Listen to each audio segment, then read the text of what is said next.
We are going to show you how to replace the key gauge, or also called the gauge fork, on the Hillman 4000.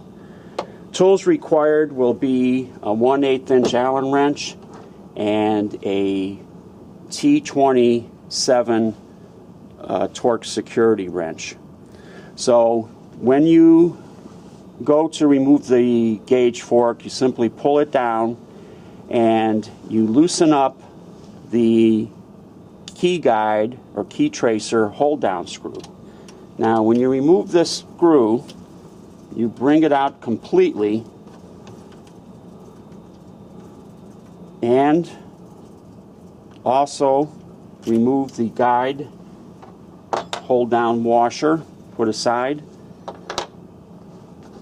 Down this same 1/4-20 drilled and tapped hole is a set screw that's in that hole that goes down through the bottom, that attaches the pin and keeps it secure. In this black gauge fork pin, in the center, pretty much not in the dead center but a little bit offset, is a dimple that set screw goes into. So what you do is you take your 1/8 inch Allen wrench and carefully fit it.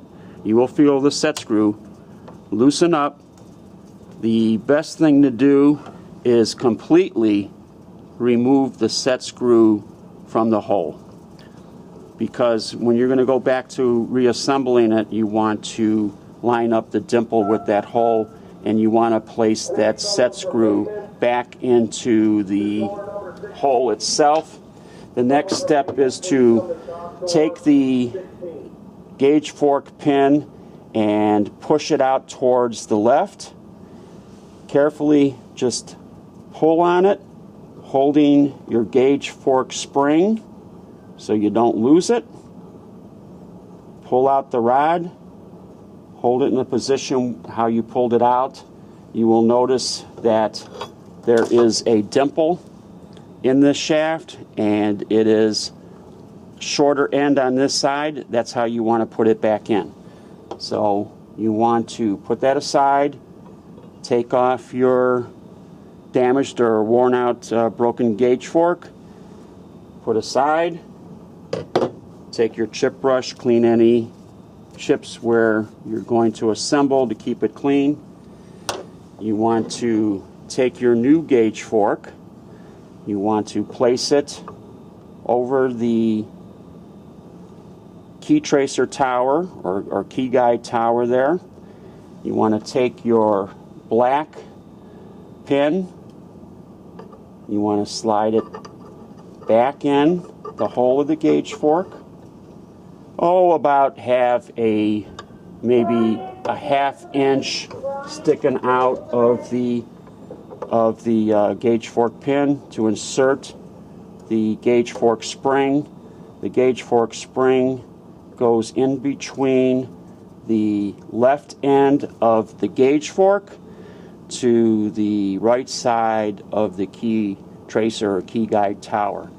Now you want to just thread your black pin through the spring, through the tower. There's a drilled hole there, slip fit. You want to push your black gauge fork in pin to the right and carefully adjust it where you approximately feel you have the dimple lined up with your 1/4-20 drilled and tapped hole. An easy recommendation for you is to take your Allen wrench and move your shaft and just wiggle it around, and to centerize that dimple by wiggling it back and forth, you will find that you located it. Carefully pull out your Allen wrench, place your set screw on it carefully without moving the gauge fork or the gauge fork pin out of position. Screw down your set screw into the dimple of the gauge fork pin. Now, a lot of times this pin becomes loose. Not necessarily you have to replace a gauge fork to go through this, but there are times when this pin, the set screw, gets loose. you would do the same procedure, go down the same hole, tighten down the set screw securely, and there will be no wiggle. The sign of a loose gauge fork pin, this whole shaft will be moving, and now it's nice and secure. So your next step is to take your guide hold down screw, your guide hold down washer, place on top in a threaded hole, and basically tighten it down finger tight till you hit the top of the surface, and take your T27 security torque wrench and snug it down. When replacing the gauge fork, you have moved the key tracer, and it's always best to recheck your adjustment after the gauge fork has been replaced.